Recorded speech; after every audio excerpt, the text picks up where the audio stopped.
Hi friends, as a parent सबकी ये फरियाद होती है कि हमारा बच्चा अपने आप खुद कोई काम नहीं करता, वो हमारे पर ही डिपेंड रहता है। और जब वो टीवी देखता है या खाना खाता है तो पानी का ग्लास भी हमें देना पड़ता है। अगर हम न दे मना करें तो वो वहाँ बैठा ही रहता है, गुस्सा करता है और कुछ काम नहीं करता। यहाँ तक कि वो अपना शूज़ और अपने बैग भी इधर उधर रखता है। उसकी रीडिंग बुक्स भी हमें खोज के लाने देनी पड़ती है। इस तरह से वो अपने आप पे डिपेंडेंट नहीं है, खुद रिस्पॉन्सिबल नहीं है, रिस्पॉन्सिबिलिटी लेता नहीं है, हम पे ही डिपेंड रहता है। इस तरह से हमें उस बच्चे के लिए कुछ न कुछ करना पड़ता है। क्या आप भी ऐसी समस्या से परेशान हैं? क्या आप भी ऐसी समस्या से जूझ रहे हैं? आपका उत्तर हाँ है तो ये वीडियो आपके लिए है। मैं हसमुख वाघेला, मोटिवेशनल ट्रेनर और क्रिएटिव राइटर। अभी तक आपने ये चैनल सब्सक्राइब न किया हो तो सब्सक्राइब कीजिए, जिससे वीडियो आप तक पहुंच सके। और ज़रूर दोस्तों, ये वीडियो पसंद आए तो लाइक कीजिए और शेयर करना मत भूलिए। तो दोस्तों, हम हमारे बच्चे को आत्मनिर्भर कैसे बनाएं, हम हमारे बच्चे को सेल्फ डिपेंडेंट कैसे बनाएं, तो शुरू करते हैं एक छोटी सी स्टोरी से। क्लास टीचर अपने क्लास में स्टूडेंट्स को एक कैटरपिलर किस तरह कितने में बदल जाती है उसका डेमोन्स्ट्रेशन दिखाना चाहती थी। उसने बोला कि ये तितली बहुत ही छटपटाएगी बाहर निकलने में, लेकिन किसी बच्चे को उसको मदद नहीं करनी है। और मना करके बाद टीचर बाहर चली गई। तितली कोकून में से बाहर निकलने के बहुत छटपटाने लगी। तब एक बच्चे को दया आई और उसने ये संघर्ष करती हुई तितली को कोकून तोड़कर बाहर निकाल दिया। और थोड़ी देर में ये तितली कोकून में से बाहर निकल के मर गई। टीचर आती है और टीचर देखती है और बोलती है कि तितली क्यों मर गई। उसने बताया कि तितली कोकून में संघर्ष कर रही थी बाहर निकलने के लिए, तब वो अपने पंखों को मजबूत कर रही थी अपने आप। और जब वो अपने आप को मजबूत कर रहे थे तो वो आसानी से धीरे धीरे बाहर निकल आती। लेकिन आपने उससे मदद करके उस कोकून को तोड़ के उस जो पंखों मजबूत कर रही थी उसमें आपने बाधा डाली और इस तरह से कोकून में से तितली आसानी से बाहर निकल आई और मर गई। क्या हम भी हमारे बच्चे के साथ ऐसा ही करते हैं? क्या हम हमारे बच्चे को आत्मनिर्भर बनाने के लिए जो प्रयास करते हैं उसमें हम ऐसा ही काम करते हैं? तो आइए देखते हैं हम हमारे बच्चे को आत्मनिर्भर कैसे बनाएं। दोस्तों, आपका बच्चा जब 1 साल या उससे थोड़ा बड़ा होता है तो दौड़ा काम करता है, तब आप उससे मना करते हैं। आप उससे बोलते हैं कि बेटा तू छोटा है, तुझसे नहीं होगा, तू बड़ा हो जा तब करना। ऐसे इस तरह से नेगेटिव थॉट्स डाल के बच्चे को काम करने से रोकते हैं और बच्चा काम नहीं करता है। फिर आप फरियाद करते हैं कि हमारा बच्चा हमारी सुनता नहीं, काम करता नहीं है, आत्मनिर्भर नहीं है। तो उसके लिए क्या करें? उसके लिए अपने बच्चे को इंडिपेंडेंटली जब छोटा है तब से उसे करने दीजिए। आपका बच्चा 1 साल से या उसके बड़ा हो तब उसे थोड़ा काम बताइए, थोड़ा दिखाइए कि बेटा पानी का गिलास लेके आओ, ये खाने की थाली वहाँ रखो, अपना शूज़ ठीक कर रखो, अपनी बैग अच्छी तरह से रखो। इस तरह से छोटे काम उसे बताइए और साथ में आप भी उसके साथ काम कीजिए, जिससे बच्चे को लगेगा कि मेरा पापा भी मेरे साथ काम कर रहा है।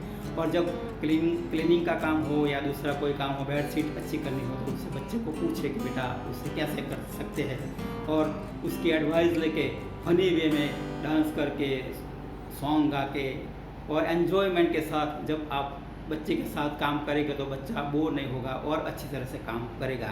और अपनी जब बच्चा खेलता है तो अपनी टॉय रखता है तो उसे बोलिए कि बेटा अपनी टॉय बॉक्स में रखो, अपने शूज़ काउंटर पे रखो। इस तरह से छोटे काम में आप इन्वॉल्व करेंगे तो बच्चा धीरे धीरे सीख जाएगा और इंडिपेंडेंटली वो अपना काम करेगा। तो दोस्तों, अपने बच्चे को इंडिपेंडेंटली काम सौंपे, जिससे बचपन में जो काम करने से प्रेरित होगा तो बड़ा होकर भी वो काम करेगा। सेकंड स्टेप है लेट हिम मेक मिस्टेक। आपका बच्चा 1 साल का हो या 5 साल का हो या 10 साल का हो या 15 साल का, आपका बच्चा जो भी काम करता है उसमें गलती करता है, मिस्टेक करता है, तो उसे करने दीजिए। वो अपनी गलती से ही कुछ सीखेगा और उसे डांटे नहीं, उसके धमकाए नहीं, बल्कि उसको उसकी गलती को उसको एहसास करने दीजिए। आपका बच्चा यदि पढ़ता नहीं अच्छी तरह से और परीक्षा में फेल होता है तो उसको बोलिए कि बेटा, अगर आप परीक्षा में फेल हो तो उसके लिए क्या करना चाहिए, पढ़ना चाहिए तो किस तरह से पढ़ना चाहिए। इस तरह से बच्चे को अपनी गलती का जब एहसास होगा तब ही वो अपना आप जो काम करेगा वो अच्छी तरह से करेगा। इस तरह से बच्चे को जो भी काम करता है उसमें उसकी मिस्टेक होने दीजिए, उसकी भूल होने दीजिए। इससे बच्चे अपने आप सीखेगा और अपने आप नया कुछ करने का प्रयास करेगा। तीसरा है, बच्चे को बचपन से ही मनी की वैल्यू समझाए। बच्चा जब छोटा है तब ही उसे पैसे की वैल्यू क्या है, पैसा कैसे आता है, और इस तरह से उसको बच्चों को समझाने से बच्चा धीरे धीरे सीख जाएगा। और यदि पॉसिबल है तो आपके घर में जो क्लीनिंग का काम है या कार वॉश का काम है वो अपने बच्चे को बताइए कि आप वो काम करेगा तो आपको महीने में पैसा मिलेगा। इस तरह से बच्चा ये पूरा महीना काम करता है तो उससे पता चलता है कि काम करने के बाद जो पैसा मिलता है उसकी वैल्यू क्या है। इस तरह से बच्चा अपने पैसे की वैल्यू धीरे धीरे समझ पाएगा और फिजूल में खर्च नहीं करेगा और बच्चा अपना पैसा बचाने की कोशिश करेगा। इस तरह से बच्चा अपने आप आत्मनिर्भर बनेगा, पैसा बचाने की सीखेगा और कुछ न कुछ कमाने के प्रयास करेगा। और बच्चा जब स्कूल में या कॉलेज में होगा तो फ्री टाइम में या वैकेशन में भी अपना फ्री टाइम में कुछ न कुछ करके पैसा कमाने के प्रयास करेगा और अपनी फीस या अपने पॉकेट मनी का खर्चा निकाल लेगा। इस तरह से बच्चा अपने आप आत्मनिर्भर बनेगा। चौथा है एनकरेज। आपके बच्चे जो भी काम करता है, जो भी करता है, आप उसे एनकरेज करें, प्रोत्साहित करें और अच्छा काम करता है तो उसे रिवॉर्ड भी दें। यदि उसने परीक्षा में अच्छा मार्क्स पाया है तो आप उसे कोई गिफ्ट दें। इस तरह से बच्चे को एनकरेज करें। धीरे धीरे बच्चे को प्रोत्साहित करने से बच्चा जो भी काम करता है उसको अच्छी तरह से वो करने का प्रेरित करेगा। दोस्तों, पांचवा, टीच प्रॉब्लम सॉल्विंग। आपका बच्चा जब कोई काम करेगा तो प्रॉब्लम अवश्य ही आएगा और प्रॉब्लम आएगा तो बच्चा घबराएगा। उस वक्त आपको क्या करना चाहिए? आपको उसका सॉल्यूशन देना चाहिए या उसको प्रॉब्लम सॉल्विंग करना देना चाहिए। दोस्तों, अपने आप के बच्चे को उस प्रॉब्लम को फेस करने दीजिए। उस प्रॉब्लम से ही बच्चे को सीखने दीजिए। बच्चा उस प्रॉब्लम से ही कुछ न कुछ सीखेगा। जब प्रॉब्लम आएगा तो बच्चा उसको कैसे हैंडल किया जा सकता है वो जब सीखेगा तब ही वो अपने आप के अंदर कुछ न कुछ सीख पाएगा। अगर आप उसका फटाफट सॉल्यूशन दोगे तो बच्चा कुछ नहीं सीख पाएगा, लेकिन आप अगर चाहो तो कुछ न कुछ क्लू दे सकते हो और इससे बच्चे को जो प्रॉब्लम है उसे सॉल्यूशन करने में अच्छी तरह से मदद मिल पाएगी। एज फॉर एग्जांपल हम बात करें कि बच्चा बोलता है कि हमारा कोट नहीं मिलता, हमारी कोई चीज़ नहीं मिलती, तो हम उसे फटाफट ढूंढ के ला देते हैं तो बच्चे का प्रॉब्लम है वो फटाफट सॉल्व हो जाता है, लेकिन उसको उसका सॉल्यूशन नहीं मिलता है। लेकिन अगर हम उसको पूछे कि लास्ट में उसने वो कोट या चीज़ कहाँ रखी थी और उस तरह से वो बच्चे को याद करने की प्रोसेस में आएगा तो बच्चे को धीरे धीरे उसको सॉल्यूशन कैसे किया जा सकता है उसके बारे में भी पता चलेगा। तो इस तरह से बच्चे को क्लू देना है, न कि सॉल्यूशन देना है। और इस तरह से बच्चे को जो भी प्रॉब्लम है उसको कैसा सॉल्यूशन करना है और उसमें से क्या सीखना है वो बच्चे को खुद सीखने दीजिए और उसमें बच्चे को खुद न खुद आगे बढ़ने दीजिए। इससे बच्चे के अंदर एक कॉन्फिडेंस बढ़ेगा और बच्चा अपने आप को जो प्रॉब्लम आएगा वो छोटा है या बड़ा होगा, जो भी होगा वो अच्छी तरह से उसको हैंडल कर पाएगा।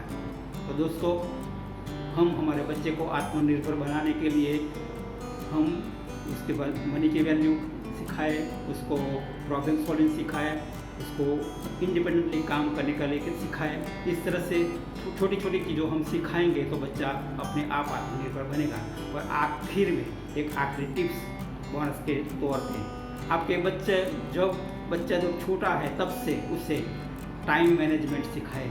जो भी काम करता है वो अपने टाइम पे काम करे ऐसा सिखाए। और अगले दिन रात को बैठे और अपना चेक लिस्ट लेके बैठे और कौन कौन सा काम अगले दिन करना है उसका लिस्ट बनाए और फिर दूसरे दिन शाम को कौन सा काम पूरा हुआ है कौन सा बाकी है उसको भी चेक करें और पूरा दिन उसको टाइम के साथ ही पूरा काम करेगा तो धीरे धीरे बच्चा कुछ न कुछ सीख पाएगा, उसमें अंदर कॉन्फिडेंस बढ़ेगा, उसके अंदर रिस्पॉन्सिबिलिटी बढ़ेगी और एक आत्मनिर्भरता की ओर आगे बढ़ जाएगा। तो दोस्तों हमने छोटी छोटी टिप्स आपको बताई है जिससे आपका बच्चे एक आत्मनिर्भर बने, एक सेल्फ कॉन्फिडेंस के साथ, एक सेल्फ रिलायंस के साथ सेल्फ इंडिपेंडेंट बने, इस तरह से अपना बच्चा आगे बढ़े। तो दोस्तों ये वीडियो कैसा लगा वो अपने कमेंट बॉक्स में लिखें और कौन सी टिप्स आपको पसंद आई उसको भी अपने कमेंट बॉक्स में लिखें। अभी तक आपने ये चैनल सब्सक्राइब न किया हो तो सब्सक्राइब कीजिए और वीडियो पसंद आया है तो लाइक कीजिए, शेयर कीजिए जिससे आप दोस्तों तक पहुँच सके। तो दोस्तों फिर मिलेंगे नए वीडियो के साथ, तब तक थैंक यू वेरी मच।